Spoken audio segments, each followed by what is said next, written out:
Right, we sat down here today to speak about the Premier League because games are happening, some games are not. The cases are rising in this country. It feels like we've gone back 2 years. Nobody knows what the hell is going on, Theo, and it's the uncertainty that's a problem. Now, I'd like to look at 6 clubs in the Premier League, Theo, and tell you what's going on. Yep. Aston Villa, positive cases. They cancelled training on Sunday.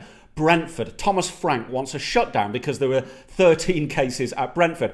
Brighton, Potter says he wanted the game against Wolves postponed. He wasn't allowed to.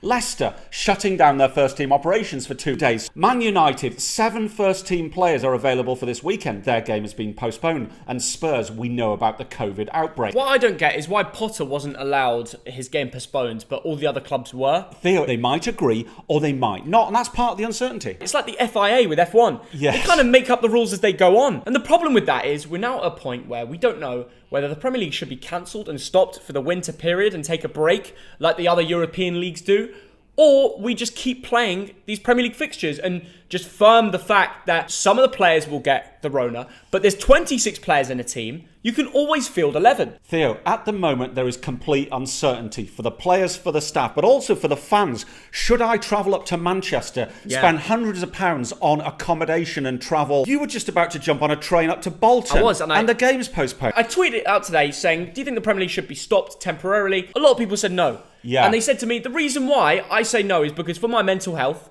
I want to be able to go to football. Of course, we love to go to football. It's good for our well-being and our mental health. But there is a physical health issue here. Now, the Omicron cases at the moment, Theo, are at a record high. Yeah. Now, I know you could argue that this variant is not deadly yet, but there's never been more daily COVID-19 cases. So how about let's have a break? Now, this is what Thomas Frank wanted, Theo. Yep. He's saying, let us sort out our training facilities, our grounds. Let's have a thorough clean. Let's organise the training facilities such that players are not in contact with each other. Give us a week or two to get our house in order. Do you know what? A week to 10 days really isn't a long amount of time. And if it's going to sort it out and make things easier for the future, then maybe that's the best way forward. But the clubs have already requested that to the Premier League. And the Premier League have got back today with a public statement saying they're going to do whatever they can to start these games, game by game, and continue the Premier League, which is, funnily enough, the exact same statement they made when COVID first hit us. So let me ask you, so Dad, new. What would you do? You're the Premier League. Do you cancel the football, stop fans going, even stop the matches? What's your, or do you just continue it? I would say, Theo, 10 days. Today's the 16th of December.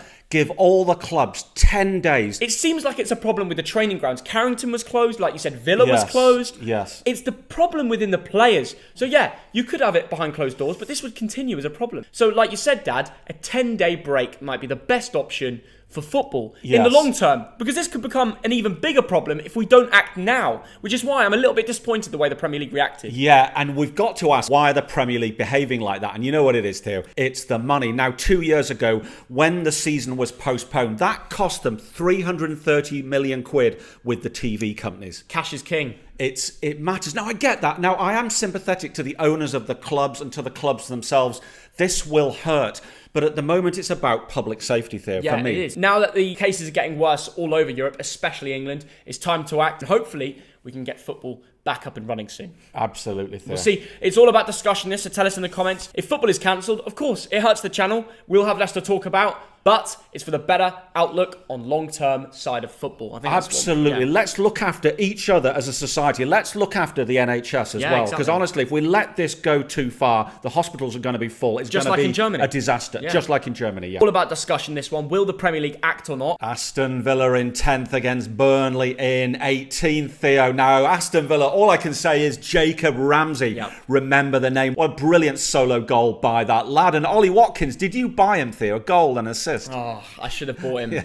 We were both sat here considering bringing him in, and listen, Gerrard has provided and shown us again why Ollie Watkins is such a good Premier League striker. Do you think it will happen again against Burnley? Can he continue this run? Well, I'll tell you what, Burnley have only won once this season, haven't they? But they're not playing badly. They've had a couple of games postponed. I think this will be really Brexit and really close. And you know what? I'm just going to go for Villa 1, Burnley 0. What's Burnley's Rona cases like? Have they got a big... I've not heard much, Theo. I've only just heard about Thomas Frank saying there's 13 Brentford players with the Rona. It's all ridiculous, though, isn't it? But funnily enough, Burnley, they'll be hoping this game goes ahead. They have a good record against Villa. I think Villa have only won one of the last 6 Premier League meetings when they face each other. And Sean Dyche does love to grab a few points. I mean, for example, Chris Wood, the big striker that he loves playing up there, has scored 3 goals from the last 4 meetings against Villa. And all of them have come after the 75th minute. So a late winner, potentially, for Burnley. They could do with the points. That is very interesting. But Villa under Steven Gerrard looked like a different animal. 4 wins out of 6 games. That is superb. It is. And with Jacob Ramsey and Chukwuemeka, I don't know how to say his name. I've tried. Yeah. But they're both balling out for Villa. Gerrard's brought them in, and he seems to get the ship sailing. Absolutely. And Chuka's assist for that second goal was superb. Well done, lad. He's a good player. And Ramsey's goal, it goes without saying.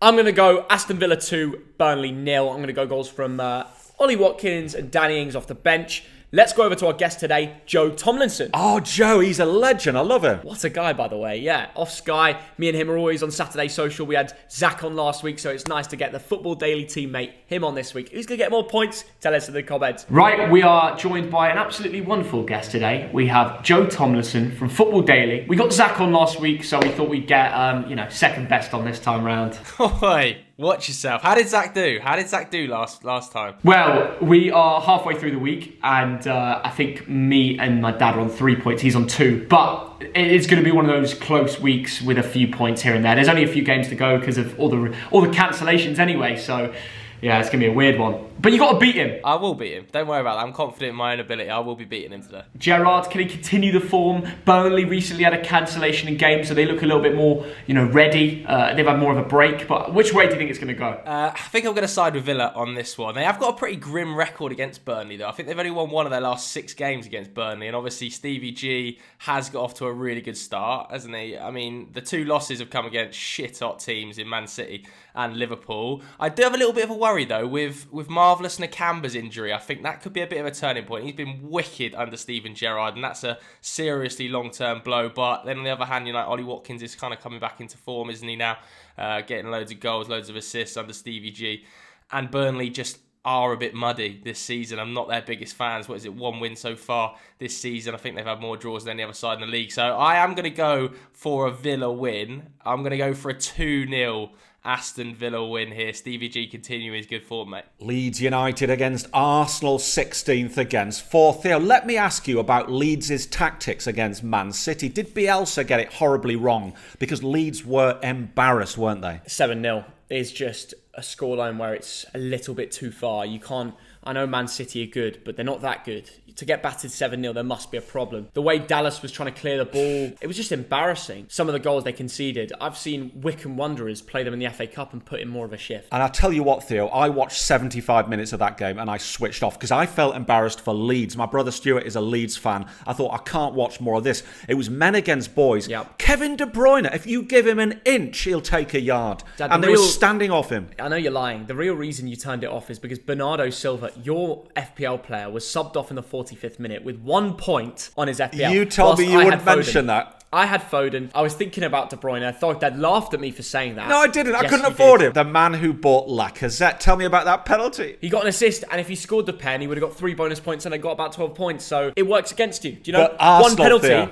Arsenal, yeah. Tell me about Arsenal, because Martinelli in particular stood out for me. Great goal. I was in the stands watching that. Did you watch the vlog? I did watch the vlog. You got out for a pint and he scored. Because basically where we were sat is they give you free beers. Yeah. But what they said to us was, we're going to give you free food as well because the game's about to start. And I was like, I'm not eating. This is perfect. Yeah. So I was tucking into some chicken and then I just hear cheers and Martinelli scored. But you could have, chuck it or scran it. You could have chucked it and gone and watched Martinelli's goal. I could have chucked it, but I didn't think there was going to be a goal off the basing it on the first half. It wasn't excellent. Arsenal actually play really good football. Yes. They play as a team. It's like they don't really need a captain. They should have like a combined captain thing because there is no real leader on that pitch. Ramsdale's pretty good, but he's only played 14 Premier League games. So it's way too early to give to him. I know they offered it to Lacazette, but I'm not sure if he's a real leader. Who would you give it to? Oh, that is a very good shout. What about Kieran Tierney? Is he too young? I know he's not a shouter on the pitch. Yeah, it's a difficult one. We'll find out who they choose. Tierney's a good option. But my prediction for this match is Leeds 1, Arsenal 2. I think Bielsa will give more a fight. I think it'll be closer. Who can stop Arteta on the form he's in right now? I mean, actually, in fairness, away from home, he does lose. Last 5 games, 3 at home, 1 or 3. 2 away, lost 2. So who says Arteta will actually come away with a result? Theo, I think you chose the right word there, fight. I mean, the Leeds fans know how to fight. Can the players fight as well? And if they do, I think it could be close, but I'm going Leeds 1, Arsenal 2. I'm just going to agree with you, Theo. Okay, we agree. Let's go over to Joe. Leeds against Arsenal. Okay, bit of a cracker. Both teams would back themselves because Leeds need the points, and Arsenal, they've been getting some big wins. Not away from home, though. So which way do you feel this will go, Joe? I don't know, they've been pretty pants on the road, haven't they, Arsenal, recently, but Leeds just look so susceptible at the back. I think I was looking at the expected goals numbers, and they've got the 4th worst defence in the league by expected goals against, which isn't a particularly great stat. Having said that, I do feel a little bit for Bielsa. If I see another neutral hammer Marcelo Bielsa, I'm going to lose my head. Honestly, the amount of people that disrespect Marcelo Bielsa on a consistent basis winds me up. You never hear a Leeds fan moaning about Bielsa. It's always a neutral fan moaning about Bielsa not taking enough stick, which I think speaks volumes. But he's got so many injuries, isn't he? Bamford, Phillips, Cooper. I think Arsenal might be too strong here. I was really, really impressed by them against West Ham. It was one of their best performances of the season. I thought Saka and Martinelli on the wings looked shit hot. And I actually thought Lacazette played well. So, although they've been struggling on the road, I think Arsenal will have too much here. I'm going to go 3-1 Arsenal. Wolverhampton Wanderers in 8th against Chelsea in 3rd. Now, Wolves got a good win away at the Amex Stadium, but Brighton didn't want to play that game because of COVID, did they, Theo? Chelsea played tonight against Everton. We're filming this before because there's so many Premier League fixtures. I'm going to be honest, I think this will be low scoring. Wolverhampton Wanderers have been scoring a lot of goals, but they've also been holding teams from scoring too many. So I think this will be a cheeky 1-0 Chelsea win. Wow, that is a very big shout. Chelsea slipping a bit compared to Liverpool and Man City. Not playing badly.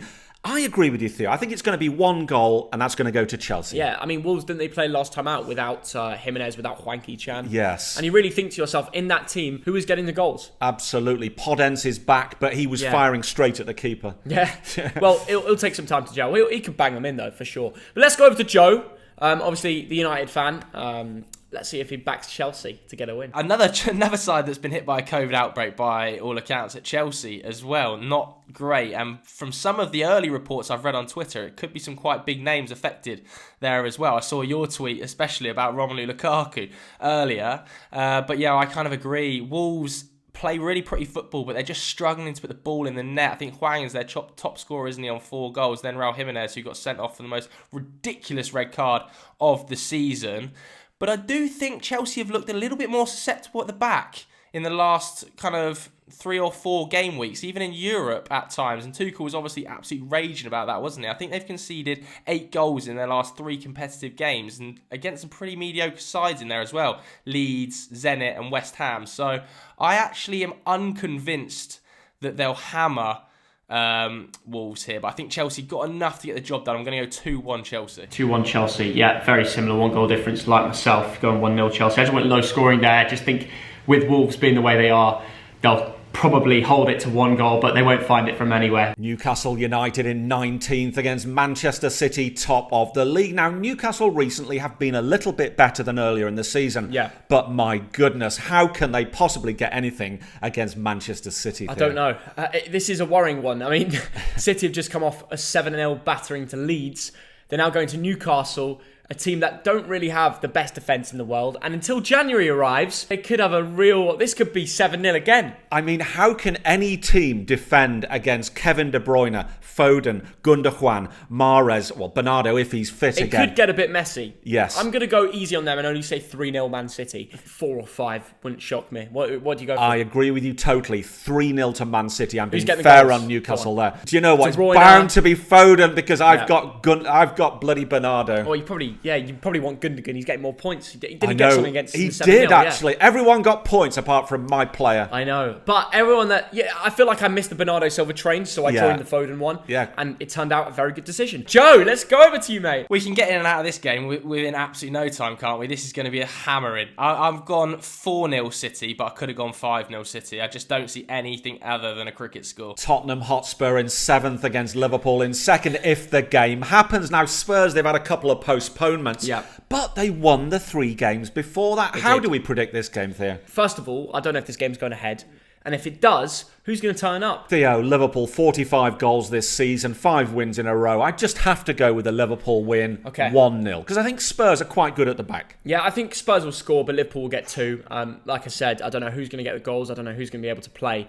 But I just think Liverpool that little bit better. So Spurs 1, Liverpool 2. We'll definitely live stream that game. That is a very big shout. But over to Joe in the Sky Sports studio. It's not, is it? I think this is another one that's definitely going to get postponed. For sure, yeah, man. I think Spurs' corona outbreak is really bad. So I would be surprised to see this one happen. If it does happen, I see nothing other than a Liverpool win. I think they're way too rampant for this Tottenham defence. I'm going to go 3-0 to the Reds. Mo Salah scoring yet again just before he takes a break for AFCON. Again, if that happens. So yeah, I think it's going to be pretty comfortable for Liverpool, but I just do not think this game will happen. Anything that you'd like to be shouted out? Mainly, is it you got the channel or what socials? No, mate, just come and subscribe to Football Daily if you haven't already. That's it, pretty much. Which guest should we ask for next week? This is from you. Chunks. Have you had Chunks on? If not, get Chunks on. Okay, we're getting Chunks on. Sounds good. Well, I don't think he follows me. Fuming. So it might take a bit of work, but we're going to do it. Right, we've come to the end of the video. Please like and subscribe. Smash the like, because it's probably the last time we'll do a Prem predictions for a few weeks, because all the games will probably be called off and there'll be a break. Who knows? Theo, we've done the whole video. I've not mentioned my brilliant Christian haircut. Yeah, because Richarlison didn't respond to you on Instagram. I know he didn't. Richarlison, where are you, mate? He responded to you last time. Oh, I know he did. He's mugged you off. He really has. Everyone go tag Richarlison. I think that's the best shout. I'm so annoyed. I'm going off for my Robbie Knox beer. See ya. See ya. Well, I can't be here on my own, can I? So I'll go as well. Bye, guys.